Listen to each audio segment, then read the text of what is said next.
오늘은 자 방한림전 결말 부분 중에서도 이제는 중간, 약간 중간보다 살짝 앞에 요 정도가 될 것 같아요. 자, 주인공 방관주가 천자에게 여자임을 밝히는 장면에 대해서 살펴보도록 하겠습니다. 방한림전 이 작품은 조선시대에 쓰여졌다는 점에서, 아니 조선시대에 쓰여졌다는 점으로에서 쓰여졌다는 점, 조선시대에 쓰여졌음에도 불구하고, 그렇죠. 이 작품은 조선시대에 쓰여졌음에도 불구하고 상당히 문제적인 작품이기는 합니다. 왜 그러냐면 이게 동성혼을 소재로 하고 있어요. 즉 여자와 여자의 혼인이라는 거죠. 여자와 여자의 혼인? 이게 무슨 소린가? 라고 한다면, 이 주인공 방관주라고 하는 사람, 이게 방한림전이 한림전은 방관주예요. 이 방관주라고 하는 인물도 여자고, 영해빙이라는 인물도 여자입니다. 근데 이 방관주라고 하는 인물이 여자임에도 불구하고 남장을 하고 남성의 삶을 산다는 거죠. 그러니까 그것은 그 당시에 요구되었던 어떤 여성의 삶을 거부하는 거예요. 그럼 영해빙도 남장을 했느냐? 아니에요. 영해빙은 여자예요. 그 여성으로서의 삶을 삽니다. 그런데 둘이 부부예요. 그러면 이 영해빙은 방관주가 여자라는 사실을 몰랐을까? 안다는 거죠. 알매도 불구하고 남편으로 모시고 그 다음에 아내로서의 삶을 산다는 거야. 그렇다면 이거는 기본적인 조선시대 사회에서 요구되었던 어떤 가장 정상적이라고 생각했던 남자와 여자의 어떤 부부관계를 거부하고 있는, 소위 말해서 일반적이지 않은 삶을 선택한다는 점이 특징이에요. 이런 점에서 상당히 문제적인 작품이다. 더더군다나 이 방관주는 그러면서 죽을 때까지 남성으로서의 행세를 하고 그 다음에 공적지위, 즉 승상까지 올라가요. 황당하죠. 그리고 이제는 뭐야? 자기 자식도 있어요. 어떻게 자식이 있어? 라고 한다면 양자를 삼아요. 낙성이라는 아이를 양자로 삼아서 자식으로 삼고요. 그 다음에 또 이 낙성이를 결혼까지 시키고 그리고 또 손주까지 봐요. 진짜 기가 막히죠. 자, 그 다음에 이 방관주가 남성으로서의 삶을 산다라고 했는데 관직까지 올라요. 그렇게 해서 국가의 위기를 극복하는 과정까지 나타난다. 이런 건 거의 뭐 영웅소설적 어떤 요소까지 갖는다 라고 보면 되겠습니다. 그래서 이 작품은 어떤 보편적인 여성 영웅소설과는 달리 여성 영웅소설은 여자임을 드러내고 영웅적인 삶을 사는데, 이거는 남장을 하고 영웅적인 삶을 살고요. 그 다음에 또 동성 간의 결혼을 이용한다, 동성 간의 결혼을 한다는 점, 이 점이 상당히 문제적인 작품이다 라고 보시면 되겠습니다. 방관주가 천자에게 여자임을 밝히는 장면, 슬프도다. 어느덧 이 해가 가고 다음에 봄이로구나. 자, 누가 슬퍼하는데? 그렇지, 방관주가 슬퍼하겠지. 아니 이건 누구의 목소리냐고. 서술자의 목소리죠. 즉 뭐예요? 그렇죠, 편집자적 논평에 해당합니다. 방관주의 죽음이 얼마 남지 않았음을 보여주고 있는 거죠. 그래서 그런가 파티를 엽니다. 마지막 파티. 방승상이 큰 잔치를 베풀고 사흘 동안 조정의 모든 관리와 옛 친구와 친척들을 초대해 즐길 때 승상이 다시는 이처럼 경사스러운 잔치를 보지 못하게 될 것을 슬피 여겨. 왜? 자기가 죽을 날이 얼마 안 남았거든. 그래서 옥술잔을 잡고 처량하게 슬픈 곡조의 노래를 읊조리니 이때의 방관주의 심정은 뭐겠습니까? 네 글자로 쓰세요 라고 한다면 인샹무샹 뭐 이렇게 될 거예요. 체크업. 그 소리가 곱고 청하며 낭낭하고도 맑아 흘러가는 구름이 멈추고 봉황이 마주서서 춤을 추는 듯 하는구나. 그러니까 한마디로 말해서 자연과 그 다음에 봉황과 같은 초현실적 비현실적인 존재까지도 이 방관주의 노래 소리에 완전히 뭐했어? 그렇지, 홀렸어. 이렇게 되는 거예요. 그만큼 아름답다는 얘기죠. 그런데 여기서 우리가 곱다, 청하다, 낭낭하다 이런 것들은 남성적인 어휘라기보다는 여성적인 어휘에 더 가까울 거예요. 근데 이런데도 불구하고 왜 사람들이 못 알아채지? 이상하기는 해요. 아무튼 간에 방관주의 노래에 주변 사람들이 전부 다 감동받고 동화되고 있다, 뭐 이런 식으로 이해하면 되겠습니다. 이를 보고 있던 사람들이 저절로 슬픈 마음이 일어나 탄식하더라. 너무너무 슬퍼. 뭐 이런 거겠죠. 승상이 얼굴빛을 고치고 오래도록 눈물을 머금고 있으니 감동받았나봐. 과몰입 중이야. 여러 사람이 놀라서 묻기를, 상공께서는 바야흐로 청춘이신데 아직도 젊으신데 이렇듯 불길한 시, 어떤 시, 그렇지, 인생무상과 관련된 시를 읊조립니까? 더더군다나 이렇게 즐거운 날에 라고 얘기를 하는 거죠. 하니 승상이 처량한 목소리로 답하기를, 제가 본래 기질이 약하고 여자잖아. 질병이 있어 인간 세상에 오래 머물지 못할 것 같아 라고 자신의 죽음에 대해서 걱정을 하면서, 비록 아직 나이는 청춘이지만 생각건대 다시는 이같이 즐기지 못할 것이야 죽음이 임박하였어. 그래서 자연스럽게 나도 모르게 슬픈 마음이 일어나 노래를 지었는데 여러분께 염려, 근심, 걱정을 끼치게 되었군요. Sorry. 뭐 이렇게 되는 거죠. 이어서 승상이 술상을 물리치고 안석이라고 하는 건 벽에 기댈 때, 기대에 앉을 때 이게 등받침대라고 해석할 수도 있고요. 그냥 방석이라고 해석해도 돼요. 어쨌거나 간에 그냥 방석 정도로 봅시다. 우리는 안석의 의지에 몹시 슬퍼하면서 봉황 같은 눈에서 눈물을 흘려 소매를 적시니 여러 사람들이 매우 불안히 여겨 위로하더라. 자, 왜 저러지? 어디 많이 아픈 거 아니야? 왜 그럴까? 진짜 죽는다고 지금 진짜 날 잡아놓은 거 아니야? 뭐 이런 거죠. 자, 이런 생각을 하는 이유는 왜 그래요? 그렇죠. 이 사람들은 방관주가 여자임을 몰라요. 더더군다나 죽음의 계시를 받았다는 것 또한 몰라요. 그러니까 이렇게 그냥 다만 위로만 할 뿐이죠. 그때 상서가 누구? 낙성, 방관주의 아들이에요. 안색을 편안히 하고 기쁨을 가지시라고 간청하였으나, 위로하였으나 승상이 탄식하고 상서의 손을 잡고 슬픈 감정을 억누르지 못하는지라 이에 뜰에 가득히 모였던 빈객, 하객, 손님들이 모두 안타까워하며 흩어지더라. 이날 밤 이제 시간이 지나서 장면이 바뀐 거예요. 상서를 데리고, 상서가 누구라고? 그렇지, 낙성이 아들, 내당으로 들어가 부인과 이야기를 나눌 때 혹은 탄식하며 기쁜 이야기로 즐기지 아니하니 며느리가 더욱 송구스러워하고 걱정을 떨치지 못하더라. 영부인은 며느리가 아니에요. 이거는 누구냐? 그러면 이거는 방관주의 부인 영애빙을 얘기하는 거예요. 그래서 영부인이 되는 겁니다. 자, 그가 세상에 오래 머물지 못할 줄을 알고, 이제 이미 알고 있는 거야. 죽을 줄을. 우리 두 사람이 40년을 영화롭게 지냈으니, 즉 뭐예요? 그러니까 행복하게 잘 지냈다는 거. 잘 살았어. 태평함이 지극하면 슬픔이 온다. 아하, 이거 흥이 닿으면 슬픔이 온다. 흥진비래. 이렇게 되는 거야. 반대말은 고진감래. 뭐 이렇게 되겠죠? 떳떳한 일, 당연한 일이라. 오직 결단하느니, 내가 다짐하느니 우리 두 사람이 생사를 서로 따르리라. 이건 무슨 소리냐면, 네가 죽으면 나도 죽고 내가 죽으면 너도 죽어라, 뭐 이런 거예요. 그래서 방관주가 죽으면 자기 자신도 죽겠다는 의사를 밝히는 거지요. 하니 승상이 탄식하여 말하기를, 우리가 비록 지기의 정이 두터우나, 지기니까 서로 알아주는 마음, 서로 마음이 통하는 거, 마음이 통하는 정이 두터우나 부인은 어찌 생사를 따르려 하나이까? 너는 너대로 살아. 뭐 따라 죽겠다고 그러니? 뭐 이런 거죠. 상서가 나아가 고하기를, 어찌 아버지와 어머니께서는 밖으로는 삼강오륜 중에 부부의 유별에 이름이 있고 안으로는 관중과 포수가의 지음이 있으니, 이걸 뭐라고 해요? 관포지교라고 하죠. 마음이 통하는 법. 함께 100년을 약속하셨는데 어찌 불길한 말씀을 하십니까? 라고 하면 두 사람이 그 근심함을 보고 도리어 관심을 두고 위로하더라.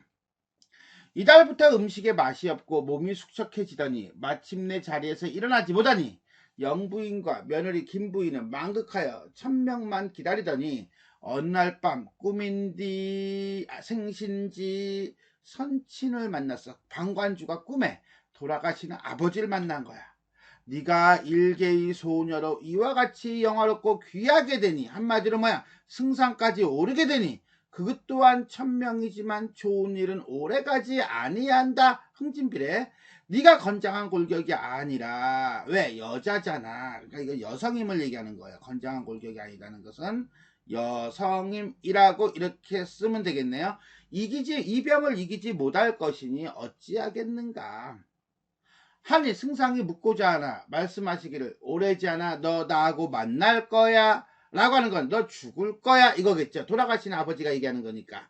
내 바삐 가노라 바이바이 하고 서둘러 나아가니 승상이 잠에서 깨어났으나 꿈의 일들이 분명해 마치 생신 것 같아. 부모를 만나 한마디 말도 못하고 훌훌히 떠나보느니 탄식하더라. 왜? 이거는 뭐야? 살고 싶어서 그렇게 얘기하기보다는 그리움이라고 보는 게 맞아요. 부인에게 꿈 이야기를 이루고 슬퍼하니 부인도 간과 슬개도 다 녹는 듯하였으나 억지로 참고 위로하더라. 이후 승상의 병세가 더욱 위중해지니 한마디로 도사의 예언대로 일이 진행되는 거죠. 상서 내외는 낙성과 그의 아내는 망극하여 몹시 슬퍼서 천지신명께 부친을 더 오래 살게 해달라고 빌었다. 천자께서도 어의를 보내어 승상의 병을 돌보게 하고 약탕을 친히 달여 보내시는 등 걱정을 많이 하셨으나 승상의 병이 조금도 차도가 없다는 소식을 듣고 더욱 슬프고 안타깝게 여겼다. 안타까움이지. 그만큼 천자는 방관주를 어땠어요? 그렇죠. 총애했다는 거죠. 아꼈다는 거죠. 그러다가 승상을 다시 보지 못할까 염려해. 진짜 죽으면 어떡해? 라고 하는 거죠. 그래서 승상의 집에 이르렀어. 그리고 승상이 병약한 몸을 움직여. 자, 죽을 똥 살 똥 하는데도 불구하고 일어나서 조복을 입고, 조복이라고 하는 건 관복이에요. 몸 위에 걸치고 어가라고 하는 건 임금이 탄 가마를 맞이했대요. 죽을 똥 살 똥 일어나지도 못하는 몸 가지고 일어나서 할 건 다 했네. 그만큼 예를 갖추는 충성심이다 라고 볼 수가 있는 겁니다. 천자께서 보시기에 승상의 용모가 수척하고 호흡이 가빠 며칠 지탱하지 못할 듯했다. 딴 사람이 봐도 제3자가 봐도 이제는 못할 것 같아. 이제는 못 견딜 것 같아. 죽음이 얼마 안 남은 것 같아. 그래서 얼굴이 참혹하면서 눈물을 흘렸다. 승상의 손을 잡고도 슬픈 나머지 차마 말씀을 이루지 못하시니 승상이 상서의 부축을 받고 일어나 임금께 감사의 인사를 돌렸다. 그리고 자기의 본색이 죽은 뒤에 알려진다면 그것은 임금을 속이는 일이야. 그러니까 자기의 본색이 뭔데? 자신이 여자라는 사실이죠. 그것은 바로 뭐야? 신하의 도리가 아니야. 라고 하는 것이 이게 바로 방관주가 자신이 여자라는 걸 밝히는 이유예요. 뭐 때문에? 그렇지. 충성심이죠. 그래서 마음을 굳게 정하고 병든 몸을 억지로 일으키며 임금께 아뢰었다. 두둥. 신이 오늘 용안을 마지막으로 배웠게 되었기에 그간의 마음속에 있었던 생각들을 모두 말씀드리고자 하나이다. 성상께서는 임금께서는 죽을 죄를 지은 저를 용서하소서. 죽을 죄가 뭔데? 와디지 죄라고 했더니 뭐야? 자신이 여자임을 밝히지 않은 일. 아직까지는 천자는 알아 몰라. 그러니까 너 뭔 생각이 있는데? 라고 묻는 거야. 그랬더니 승상이 귀 밑으로 구슬 같은 비가 비오듯 눈물이 비오듯 흘리고 구슬 같은 비랜다. 자, 뭐뭐 같은 뭐뭐이듯 직위법이고요. 과장법이죠. 목매어 울며 말하였다. 신은 본래 여자입니다. 띵용. 자신의 본색을 밝히고 있죠. 일찍이 부모가 돌아가시고 이런 걸 우리는 뭐라고 한다? 조실부모. 어린 생각에 가문이 망할까 염려하고 있었는데 그러니까 이건 유교적인 마인드를 가지고 있는 거야. 그죠? 신이 12살 되던 해 폐하께서 널리 인재를 구한다는 소식을 듣고 구경하러 나왔다가 한마디로 과거를 연다는 소식을 듣고 나왔다가 폐하의 성은을 입었어. 한마디로 관직에 올랐어. 어디까지? 그렇지. 승상까지 올랐어. 꼭대기까지 올랐다는 거야. 오늘에 이르게 되었습니다. 자기가 살았던 삶을 요약적으로 딱 정리해주고 있나요? 그간 신의 본색, 어떤 본색? 여자라는 사실이죠. 그죠? 요건 이렇게 해놓고 이렇게 할게요. 여자라는 사실을 차마 알리지 못했습니다. 또한 영공이라고 하는 것은 요건 영빙의 즉 한마디 영해빙 즉 영해빙의 아버지예요. 강요하게 부득이 영해빙 지금 자신의 마누라 인연을 맺게 되었습니다. 인연을 맺다라고 하는 것은 여기서 뭐예요? 그렇지. 결혼을 하였다. 혼례를 맺었다. 뭐 이렇게 이해하시면 되겠네요.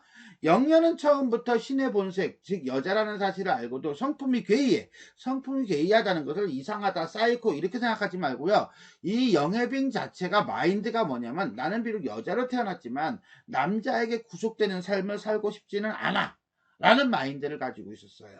한마디로 말해서 어떤 주체적이고 능동적인 삶을 살고 싶었던 거죠. 그래서 방관주가 여성임을 알고도 혼인을 한 거예요. 발설하다라고 하는 건 말하다예요. 그래야 신과 영녀는 한낱 지기가 돼요. 지기 속마음을 알아주는 친구가 돼요. 다른 사람의 시비를 피했다라고 하는 것은 다른 사람과 교류가 없었다는 거예요. 왜 교류가 없었어? 그건 들키지 않으려고. 그렇죠? 다른 사람과 교류가 없었던 것은 교류를 안 함으로써 우리가 여자라고 하는 것을, 동성혼이라고 하는 것을 들키지 않기 위해서이다 라고 보시면 돼요. 그러다가 오늘에 이르러 신이 천벌을 받아 저승에 가게 되었기에 그간의 소회를 다 말씀드리옵니다. 낙성도 신의 친아들이 아니라 하늘이 내려주신 것을 신이 기른 것입니다. 하늘이 내려주신 것을 길렀다라고 하는 거 보니까 양자입니다. 이렇게 정리가 되겠죠. 마침내 죽기에 이르러 더 이상 폐하를 속일 수가 없어 실상을 모두 아렵고 신이 귀중의 여자인데도 함부로 몸을 드러내 예법을 흐트렸기에, 그러니까 당시에는 여자는 사회생활을 하면 안 되는 거였죠. 이게 사회문화적 관습이었던 거예요. 감히 팔뚝에 주표를 보여드리노 폐화와 세상을 속인 죗값을 정하고자 하나이다. 자, 이 주표라고 하는 건 요즘에는 안 씁니다. 없어요. 있지도 않아요. 자, 이게 그러니까 무협 드라마나 무협 영화 같은 거, 그러니까 중국 드라마 같은 거 보면은요, 그 여자 도사들, 그죠? 여자 도사들에게 팔뚝에다 점을 찍어가지고, 자, 정절을 지켰냐, 안 지켰냐라고 하는 걸 보여줘요. 어릴 때부터 이걸 찍어가지고, 뭐 이런 건데, 이 점이, 이게, 진짜 점이 아니라, 이게 문신한 거예요. 그래서 꾀꼬리 피로 문신을 했대요. 그리고 여자가 정절, 지조를 잃으면, 동정을 잃으면 없어진다라고 하는 그런, 일단, 말도 안 되는 이런 이제 마인드가 있었는데, 그게 이제는 여기 나오는 거다라고 보시면 돼요. 뭐 중요한 건 아니에요. 폐화와 세상을 속였다라고 하는 것은 여자임을 감추었다라고 하는 거죠. 규중에 나는 여자이다라고 하는 거, 요걸 감추었다는 얘기예요. 그래서 죗값을 청하겠습니다. 승상이 말을 마치고 소매를 걷어올려 옥처럼 고운 팔뚝에 주표를 드러내 어라 마시기를 기다렸다. 어람이라고 하는 건 임금이 직접 살피다라는 뜻이에요. 천자께서는 전혀 뜻하지 않게 승상의 참된 사장이 뭔데? 여자라는 사실을 알고 어우 매우 놀라시더니 서프라이즈. 그런데 뜬금없이 반응이 어때요? 의외의 반응이죠. 예상 밖의 의외의 반응이에요. 그럼 이거 왜일까? WHY라고 하는 것이 딱 나와야 되는 거예요. 그리고 요게 이제는 질문, 밑줄 치고 동그라미 기억이라고 할 수도 있을 겁니다. 오늘 경의 실상 참모습, 한마디로 말해서 여성이라는 사실을 들으니 놀랍고도 기특하다. 경은 어질면서도 기이한 사람이다. 규중의 여인의 지혜가 어찌 이 같으리요? 라고 했어요. 자, 놀랄 수 있죠. 여자라니까. 근데 어질면서도 기이하대. 기이하다는 것은 그럴 수 있어요. 왜? 여자인데 여자로서의 삶을 살지 않았으니까. 근데 그게 기이한 건가? 지금의 입장에서는 그럴 수 있겠죠. 근데 여자의 지혜가 어찌 이같이 뛰어나리요? 라고 하는 것은 기본적으로 여자는 지혜가 남자보다 떨어진다라는 마인드. 이렇게 해석할 수도 있어요. 자, 이런 부분들은 우리가 천자의 여성관이 드러난다고 볼 수 있는데, 여성을 남성보다 열등한 존재로 봤다라고 보시면 돼요. 하지만 꼭 그렇게 보기보다는 인정할 건 인정한다라고 보는 관점도 있기는 있는데, 이렇게 보기도 한다는 거예요. 어쨌거나 간에 규중의 연약한 몸이 이토록 지혜와 용기가 뛰어나고 굳세어 적진을 대할 때마다 신출기몰에 안에서는 지혜와 용기가 뛰어나, 밖에서는 장수로서 기가 막혀. 이건 바로 뭡니까? 영웅이죠. 히어로죠. 그죠? 그래서 영웅적인 면모가 드러난다라고 보시면 되겠습니다. 짐은 경의 신체와 용모가 부족함이 없다고 생각했지만 오직 키가 다른 신하들에 비해 작고 수염이 없는 것을 이상하게 여기긴 했어. 그러니까 이상하기는 이상했어. 그렇지만 여자라고 생각은 안 했다는 거죠.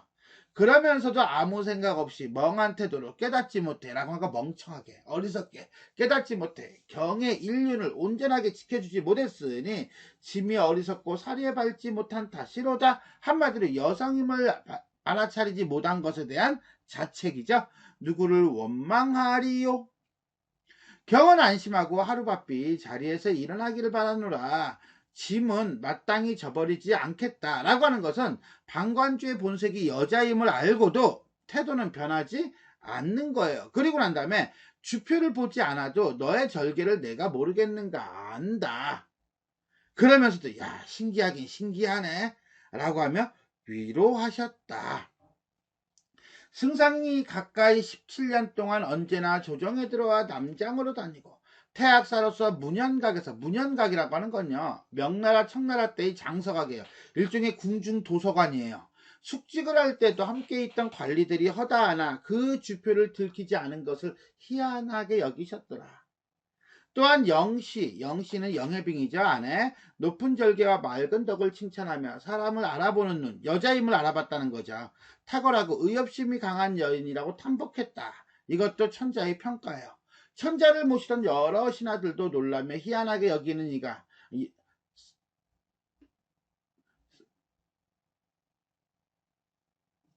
이가 사람이 없더라?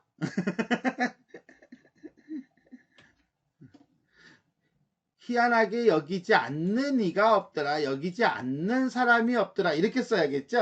이거 아마 오타일 것 같아요. 썰이. 네, 갑시다.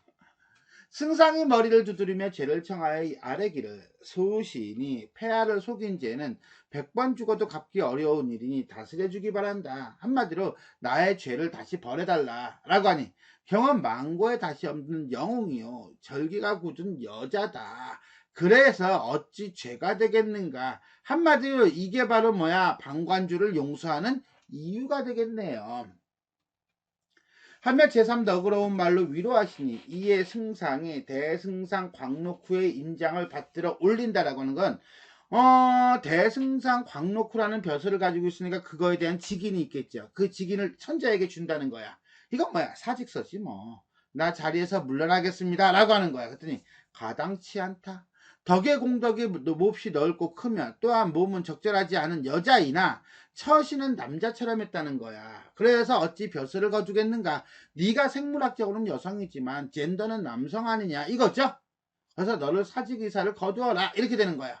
그리고 난 다음에 병이 다 낫거든 처치할 것이니 일단 몸조리부터 해라. 몸조리를 제대로 하지 못할까봐 두렵다. 즉 뭐야 죽을까봐 두렵다 이렇게 되는 거야. 그러다 들어가 쉬어 이거죠. 침소해들라 하시며 제3 당부하시며 뛰어난 재주와 높은 충절을 차마 잊지 못해 감탄하시고 눈물을 흘리시니 승상이 길이 하직을 고하며 아뢰기를 소신이 회복하지 못할 거야. 나는 가망이 없어. 그래서 폐하께 마지막 인사를 바치옵니다. 한마디로 자신의 죽음을 받아들이고 있는 거죠. 그러면서 용왕을 다시 뵙지 못하고 지하에 가게 되었으니 역시 마찬가지로 자신의 죽음을 받아들이는 장면들이 둘 다. 엎드려 바라건대 성상께서는 1000년이 넘도록 오래오래 사옵소서. 신으로 인해 마음을 상하지 마옵소서. 뜨둥. 말을 마치니 눈물이 비오듯 흘러 비단 도포를 흠뻑 적시더라. 야 이거 무슨 오바가 너무 심해. 직유 과장이에요. 천자께서도 처연히 눈물을 흘리며 새삼 승상을 위로하고 궁으로 돌아가시더라. 자 여기까지가 이제는 우리 한 장면이 끝난 거다라고 보시면 되겠고요. 자 방관주가 천자에게 자신이 여자임을 밝히는 장면이 되겠습니다. 자 여기서 우리가 하나 살펴볼 것이 있는데 그건 요거예요. 자 천자의 반응이에요. 천자의 반응이 예상 밖이었어요. 그죠? 그러면서 천자는 오히려 방관주를 위로하면서 너는 다시 없는 영웅이요 절개가 굳은 여자이다 라고 얘기해요. 그러면서 자 방관주가 사표를 내니까 즉 대승상 광록후에 인장을 올리니까 처신은 한결같이 남자로 하였으니 어찌 벼슬을 거두겠느냐 라고 얘기를 합니다. 자 이런 장면으로 볼 때 우리는 이렇게 볼 수 있을 것 같아요.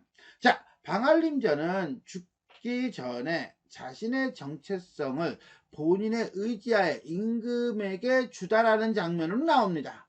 즉 기존의 여성 영웅소설은 남장을 하다가 여자의 힘이 밝혀져요. 자의적이 아니라 타의적으로 밝혀지고 그 밝혀지고 난 다음에 어떻게 할 것인가예요. 즉 무슨 소리냐면 자 기존의 여성 영웅소설은 자 남장을 합니다. 남장을 하고 이것이 밝혀진 상태에서 두 가지 코드예요. 첫 번째는 여성으로서의 삶을 살아요. 그래 나는 여성이야 라고 하는 거죠. 이건 현실의 제도에 인정을 하는 거예요. 자 그게 아니고 타인이 평가를 내려 오 너는 그런 여자인데 대단해 인정 헐 이렇게 이거는 어떻게 본다면 여성에 대한 가치관 내지는 태도가 변한 거라고 보시면 돼요. 이게 기존의 영웅소설이라고 여성 영웅소설이라고 한다면 자 방알림전은 좀 달라요. 방알림전은 여기서 여장을 하다가 이게 밝혀져요. 근데 그 밝혀지는 게 여기서는 타의했는데 여기서는 자의예요. 자의 스스로가 밝혀요. 그리고 난 다음에 뭐가 합니까? 그렇죠. 타인의 인정을 받아요. 그러니까 이거는 오히려 영웅성이 더 강하게 드러난다. 이렇게 이해할 수가 있을 겁니다. 그 내용이 바로 여기에 해당한다라고 보시면 돼요. 그리고 이렇게 스스로 세상의 본적을 드러내는 방식을 취함으로써 방관주가 이룩한 모든 공적과 사회적 인정을 그대로 유지시키고자 하는 의도가 드러난다 라고 볼 수가 있겠습니다. 자 여기 지울까요? 밑에 있는 내용 조금 더 봐야 되니까 여기 지우고요. 자 그러면 이러한 의도는 결국은 황제가 방관주의 고백을 적극적으로 수용하며 그의 사후에 그를 남복의 차림으로 장례할 것을 지시하는 걸로까지 확장이 됩니다. 즉 이것은 방관주가 여성의 신분을 속인 사실은 전혀 개의하지 않은 채 그의 뛰어난 능력의 가치만을 인정하는 것으로 즉 여성으로서의 어떤 모습을 가지고 있다는 것은 지켜두고 남성으로서의 삶 남성으로서 삶이 어땠는가 라고 하는 것 즉 뭐야 남성으로서의 사회적성 즉 젠더적 가치만 의미를 두고 있는 것이다 라고 보는 거예요. 이거는 결국 이렇게 해석할 수도 있어요. 여성이라고 하는 생물학적인 성에 대한 무시 남성 사회에 대한 어떤 공고함 네가 비록 여자인데 남성 사회에서 남성으로 살았지 않니? 너 훌륭해. 하지만 그건 남성의 입장에서지 여성이 그런 건 아니잖아 라고 생각해서 남성 사회를 좀 더 공고하게 하고자 하는 의도이다 라고 볼 수도 있고요. 두 번째는 아니 여자가 어찌 이런 거죠. 여자가 어찌 남성 사회에 들어와서 일을 할 수 있어. 그건 안 돼! 라고 했던 그동안의 관점, 남성 중심의 관점에서 벗어나 너 비록 여자였어? but 그렇지만 여태까지 해온 능력이 있잖아. 인정 콜! 이라고 해석하기도 해요. 자 그래서 이 지금 인용하고 있는 글은 뒷부분 즉 능력과 이상에 따라 자신의 삶을 선택하고 발전시켜 나갈 수 있다는 가능성을 보여준 시각이다. 천자의 입장은 라고 이제는 평가를 내리고 있습니다. 자 자료를 찾다 보니까 두 개의 논문에서 같은 맥락을 가지고 이야기를 하고 있더라고요. 자 그래서 이것이 아마 당시 여성 독자들에게 이 작품이 인정을 받았던 또 어떤 흥미를 끌었고 베스트셀러가 됐던 그런 내용이 아니겠는가 포인트가 아니겠는가 뭐 이렇게 생각을 합니다. 자 이렇게 해서 우리는 고전소설 방한림전의 결말 부분 중에 한 파트인 방관주가 천자에게 여자임을 밝히는 장면에 대해서 살펴보았습니다. 자 지금까지 내용이 도움이 되셨다면 좋아요와 구독 버튼 눌러주시고요. 알림 설정 부탁드리겠습니다. 수고하셨습니다.